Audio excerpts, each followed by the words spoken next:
ይህ የምጽአቱ አዋጅ ነጋሪ አገልግሎት ወቅታዊና ዕለታዊ ወጎችን በማቅረብ ትንታኔ የምንሰጥበት የተለያዩ እንግዶችንም በመጋበዝ የምናቀርብበት መድረክ ነው።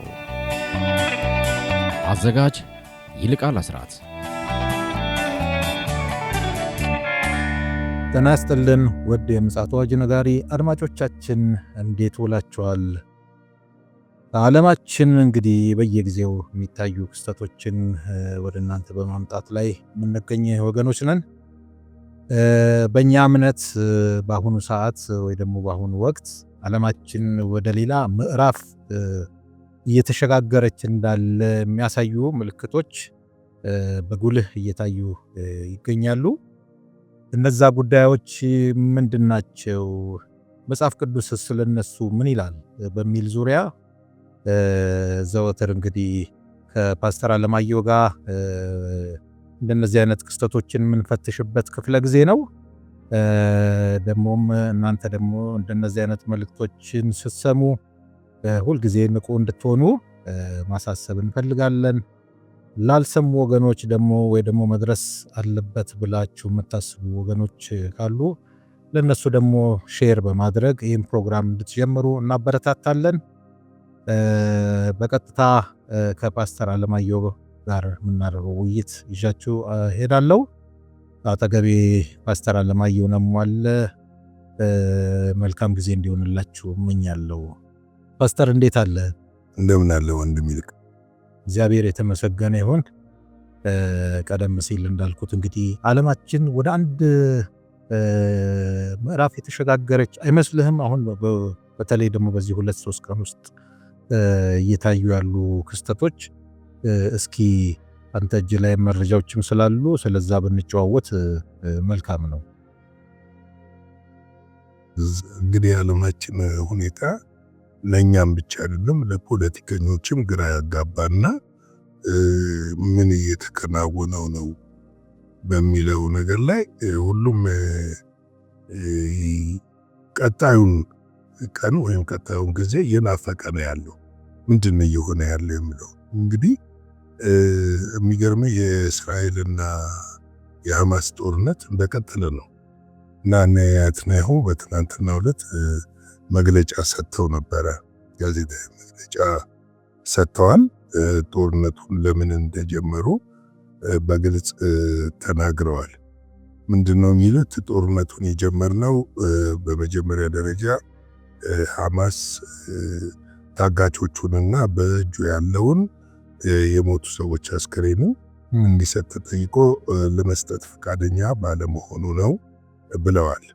እና ይህንን ጦርነት ስንጀምር እንግዲህ ጦርነቱ ከመጀመራቸው በፊት ታስታውስ ከሆነ የጋዛ መብራት አቋርጠዋል። እንደገና ደግሞ ምግብ እንዳይገባም ከልክለዋል። ከዚህም በኋላ ደግሞ ምንድነው ያሉት? ጦርነቱን ዝም ብለን የጀመረ ሳይሆን ከአሜሪካ አቻዎቻችን ጋር በግልጽ ተመካክረንበት እያደረግነው ነው ብለዋል። እና ይሄ ጦርነት ምንም አይነት ከዚህ በኋላ ድርድር ቢካሄድም ጦርነቱ ግን አያቋርጥም። ጦርነቱ የምናደርገው ድርድርም እያደረግን ጦርነቱ ይቀጥላል የሚል ነው። እርስ በራሱ አንዳንዴ የሚቃረን ነገር ትመለከታለህ። ምንድነው? ጦርነቱ የሚቋጨው እስራኤል ዓላማዋን በትክክል መፈጸም ስትችል ብቻ ነው ብለው ተናግረዋል። እንግዲህ የእስራኤል ዓላማ ግልጽ ነው። እንደሚታወቀው የእስራኤልና የአሜሪካ ዓላማ አሁን ትራምፕ ትንሽ በጋዛ ላይ ለዘብ ያሉ ይመስላል ሐሳባቸው፣ ግን ያቆሙት አይደለም። ምክንያቱም በፓርላማ ላይ ሲናገሩ የቤት ስራዋን እስራኤል ሰርታ ትጨርሳለች ብለዋል። አስታውስኩ። ያንን የቤት ስራ የጀመረች ይመስለኛል እስራኤል። አሁን ጋዛን አሁን መልሶ ሮጦ የገባው ህዝብ እየተፈናቀለ ነው በዚህ ሰዓት ያለውና በአየርም ከባህር ላይም ከምንም ድብደባ እየተካሄደ ነው ያለው። እንግዲህ በቀጣይ ታንከኛውና እንትኖቹ ይገባሉ።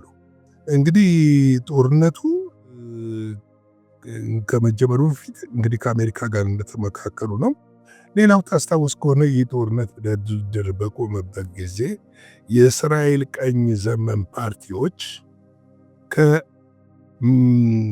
ከጥምር መንግስቱ ወጥተው ነበር። እንደውም የደህንነት ሚኒስትር የነበሩት እሳቸው ወጥተው ነበረ። ከጥምር መንግስቱ ወጥተው ፓርላማው ስር አሉ፣ ያው ፓርላማ ተመራጭ ስለሆኑ። ነገር ግን እሳቸው በትናንትናው ዕለት በሰጡት መግለጫ ምንድነው ያሉት? ጦርነቱን በመደገፍ ወደ ጥምር መንግስቱ እንደሚመለሱ እሳቸው ብቻ ሳይሆን ሌሎችም የቀኝ ዘመም ፓርቲዎች ወደ ጦርነት ወደ ጥምር መንግስቱ እንደሚመለሱ ተናግረዋል። በጦርነቱ ተደስተዋል። ጦርነቱ እንዲቆም መጀመሪያውኑ አልፈለጉም ነበረ። እንግዲህ ይሄ ምንድነው የሚያመለክተው ስንል እነዚህ ቀኝ ዘመሞቹ አክራሪዎቹ ማለት ነው መቅደሱ እየተሰራ ነው ያለው።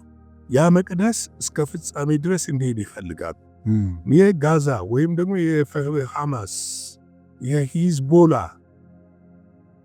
ሌሎችም በዛ ስፍራ ያሉ መቅደሱን እንዲያሰናክሉ አይፈለግም እና ስለዚህ ከጋዛ ጠራርጎ የማስወጣትና እቅዳቸውን እያስፈጸሙ እንደሆነ ያመለክታል። እንግዲህ ወደ ጥምር መንግስቱ እንደሚመለሱ እነዚህ ቀኝ ዘመም ፓርቲ መሪዎቹ ተናግረዋል። ግን ጦርነቱ እንደቀጠለ ነው። ብዙ ሰው ያው የሰው እልቂት እያስከተለ ነው ያለውና እንደገናም ደግሞ የጋዛ ህዝብ ፍልስጤማውያኖች አሁንም ወደ ስደት መሸሻቸው እየታወቀ ነው። ሌላው በቀይ ባህር ያለው ጦርነት እንዳለ ነው። እሱን ምሽት ላይ እንዳስሰዋለን። ግን ከዛ በፊት አንገብጋቢ የሆነው ነገር ባለፈው በዜናዎቻችን እንደገለጽነው ታስታውስ ከሆነ ፕሬዚዳንት ትራምፕና ፑቲን እንደሚወያዩ ተናግረን ነበር። በተለይ በዚህ በተኩስ አቁም ስምምነት ላይ በጋራ ውይይት እንደሚያደርጉ ተነግሮ ነበረ። በዚህ የ90 ደቂቃ የፈጀ ንግግር በትናንትናው ዕለት ተነጋግረዋል። 90 ደቂቃ የፈጀ ማለት ነው። እንግዲህ በዚህ በ90 ደቂቃ ውስጥ ምንድነው የሆነው ነገር? በእርግጥ በጦርነቱ ላይ ብቻ አይደለም የተነጋገሩት። እሱም በኋላ ላይ እመጣበታለሁ። ፕሬዚዳንት ፑቲን ሙሉ የተኩስ አቁም ስምምነቱን ሳይሆን የተቀበሉት የዩክሬንን የኃይል መሰረተ ልማት ላለመምታት ለ30 ቀን ያንን እሱን ድብደባ ለማቆም ወስነዋል። ይህንንም ፑቲን ትራምፕ መልካም ጅማሮ ብለው ተነጋግረውበታል። ከዚህ ውጭ ምንድነው የተነጋገሩበት? በኢራን ጉዳይ ነው። ኢራን ኒኩለር እንዳትታጠቅ የማድረጉን ሁኔታና ኒኩለር ከታጠቀች እስራኤልን ልታወድም ትችላለች የሚለውን ስጋት በዛ ረገድ ተወያይተዋል። ፑቲን ከክሬምሊን የወጣ መግለጫ በመርህ ደረጃ ተስማምተዋል። በመርህ ደረጃ እንግዲህ ቀጣይ ውይይት የሚፈልጉ ነገሮች እንደሆኑ እንመለከታለን። ሌላው የተነጋገሩት ነገር ምንድነው? በግዙፍ የሆነ በምጣኔ ሀብት ትስስር ላይ ተወያይተዋል። እንደውም ዓለምን ያስደመመውና ያስገረመው ከውይይቱ መካከል አንዱ ይሄ ነው።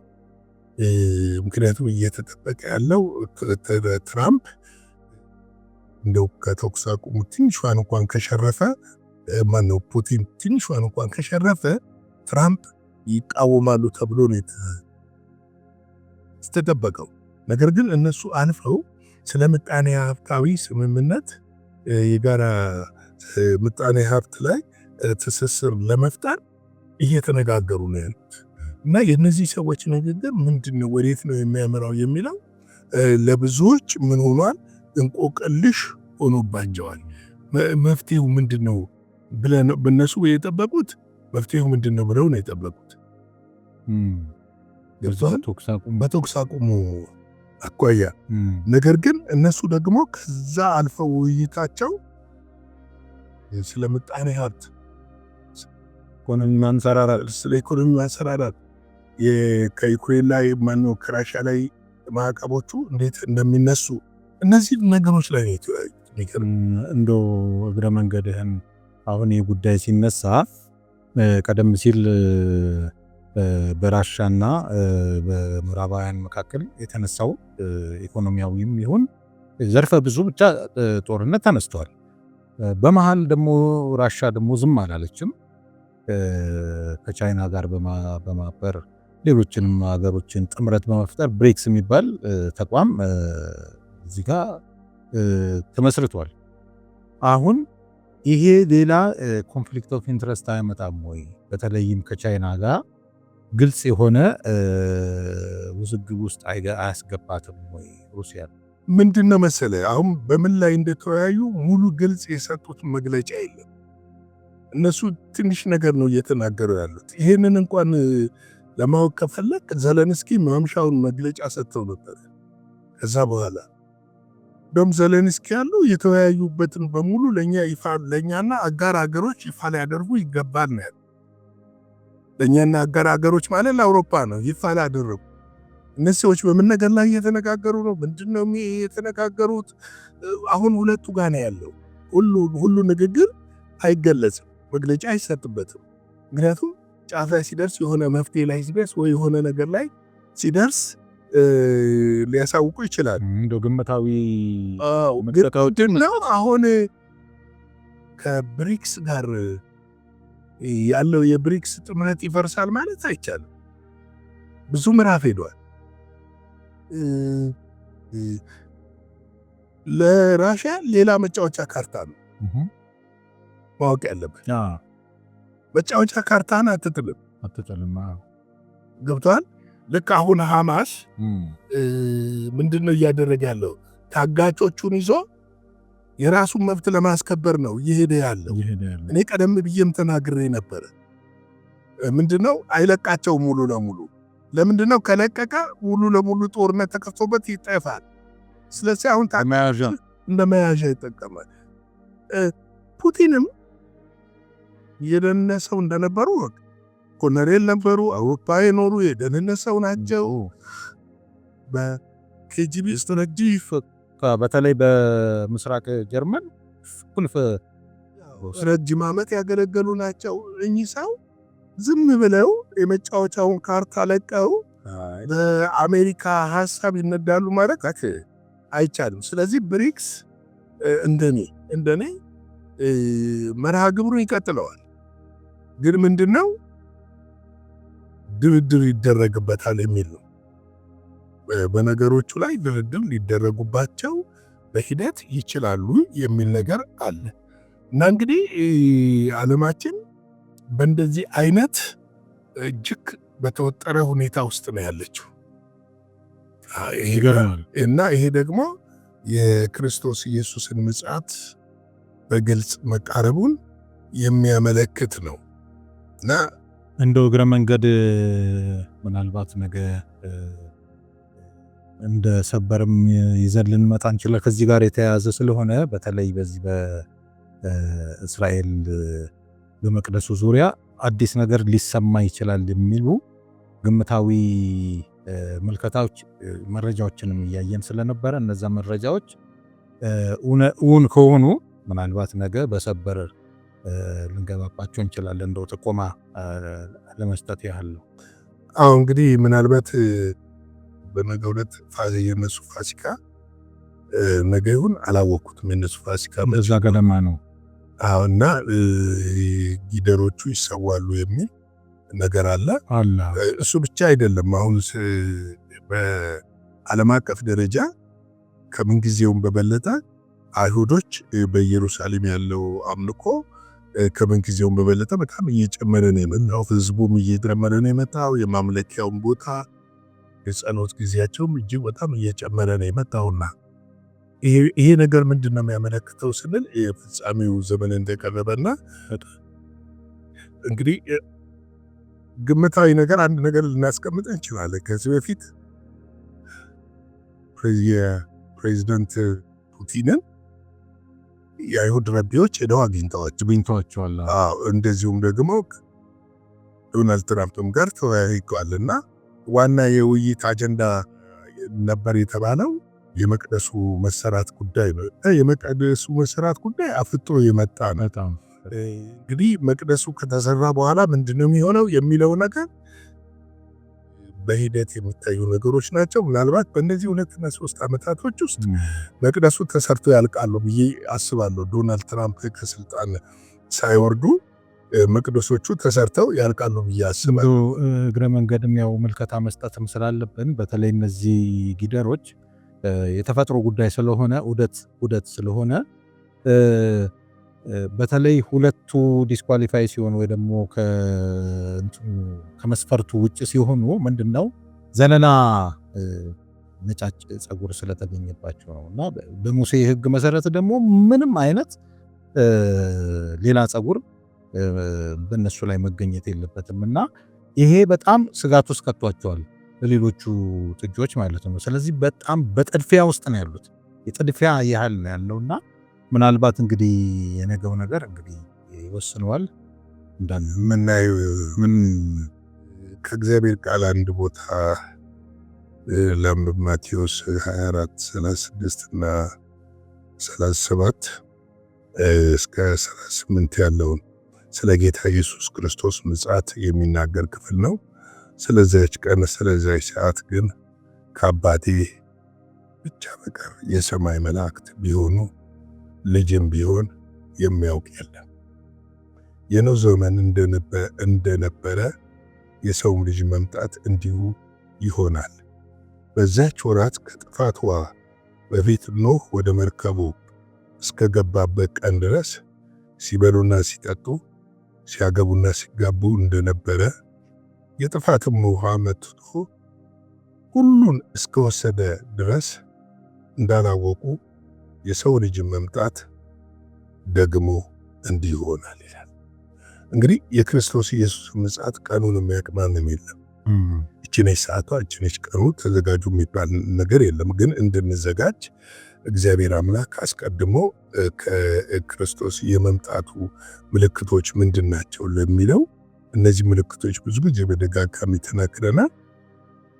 ምልክቶችን አስታውቆናል። እነዚህ ምልክቶች ያሳወቀን እግዚአብሔር ለምንድን ነው ብለን ስንመለከት ከመምጣቱ በፊት ቤተክርስቲያን እንድትዘጋጅ ነው። ቤተክርስቲያን እንድትነቃ ነው። ዝግጅት እንድታደርግ እንግዲህ ምልክቶቹም ባየች ጊዜ ቤተክርስቲያን በደጅ እንደቀረበ አውቃ ተዘጋጅታ ወራቶችን መርምራ ጊዜያቶችን መርምራ ዘመናትን ፈትና ህዝቧን እንድታዘጋጅ ቤተክርስቲያን ይጠበቅባታል። እኛ ከዚህ በፊት ተናግረናል። ይሄ የሐማስና የእስራኤል ጦርነት በድርድር አቆመ ሲባል ጦርነቱ እንደማያቆም አበክሬ ነበር የተናገርኩት። ምናልባት ለትንሽ ጊዜ እስረኞች እስኪፈቱ የሆነ ነገር እስኪሆን ድረስ ሊሆን ይችላል። ምክንያቱም የማያቆምበት ምክንያት መሰረታዊ ነገሮች አሉ። አንደኛው የመቅደሱ መገንባት ስላለበት ነው። መቅደሱ መገንባት ስላለበት ነው። ሁለተኛው ነገር ደግሞ ከመቅደሱ ዙሪያ እስራኤል ጠላቶቼ ናቸው የምትላቸው በሙሉ ምን መሆን አለባቸው? መራቅ መቻል አለባቸው። ወታደራዊ የበላይነት ወስዳ አሸንፋ የምትሰራውን ነገር መቆጣጠር መቻል አለበት። ሶስተኛው ነገር እዛ ስፍራ ላይ በጦርነት ምስቅልቅል መውጣት አለበት። ምክንያቱም አውሬው ሲመጣ አንዱ ከሚያደርገው ነገር መስጊዱና መቅደሱ በጣም ተቀራራቢ ናቸው። መቅደሱ ከመስጊዱ በስተምስራቅ በኩል ነው እየተገነባ እየተጀመረ ያለው እና ያ መቅደስ እንትን በሚልበት ጊዜ የሚያልቅበት ጊዜ አውሬው በሚነግስበት ጊዜ እነዚህኞቹ መጥተው መቅደሱን እንዳያፈርሱት ሁለቱን የማስማማት ስራ አንድ ሃይማኖት፣ አንድ ገንዘብ፣ አንድ ፖለቲካ፣ አንድ ኢኮኖሚ የሚባለውን ነገር ወደሚፈጽምበት ሁኔታ የሚመጣበት መንገድ ያ ነው። ለዚህ ነው ብዙ ሰዎች ጌታ ኢየሱስ ክርስቶስ የሚመጣበት ጊዜ መረዳት እንዳይችሉ የሚያደርጋቸው ነገር ሁሉ ነገር ሰላማዊ ይመስላቸዋል። በኖህ ዘመን የነበረው ያ ነው። ዝናቡ እስኪዘንብ ድረስ መርከቢቱ እስክትዘጋ ድረስ ሁሉም ሰው ውሸት ነው የመሰላቸው። ሁሉም ሰው ገና ነው የመሰለው። እንደውም የሚለው ምንድነው? በዛች ወራት ከጥፋት ውሃ በፊት ኖህ ወደ መርከቡ እስከገባበት ቀን ድረስ ሲበሉ፣ ሲጠጡ፣ ሲያገቡ፣ ሲጋቡ እንደነበረ ኖርማል ሂደት ነበረ። ኖርማል ድርጊቶች ነበሩ። እነዚህ ነገሮች እንደዚህ የሆኑ እያሉ ምንድነው የሆነ ያለው? ድንገት ነው ዝናቡ የዘነበው። ድንገት ነው የመርከቡ ደጅ የተዘጋው። ማንም መክፈት አይችልም። መርከቡ ደጅ ድንገት ተዘጋ። ከተዘጋ በኋላ ዝናቡ በመጣ ጊዜ ሰዎች ለመግባት ሳይሞክሩ ቀርተው አይደለም፣ ሞክረዋል፣ ግን ተዘግቷል። አይቻልም ወገኖቼ። ዛሬ ነው እድል ያለን። ዛሬ ነው ከጌታ ጋር መጣበቅ ያለብን። ዘመኑ አልቋል። በደጅ ነው ያለው ኢየሱስ። ፊሽካው ሊነፋ ነው። ስለዚህ ይሄንን አውቃችሁ በጊዜ ወደ አባታችሁ ጉያ እንድትሰባሰቡ በጌታ ፍቅር እናገራለሁ።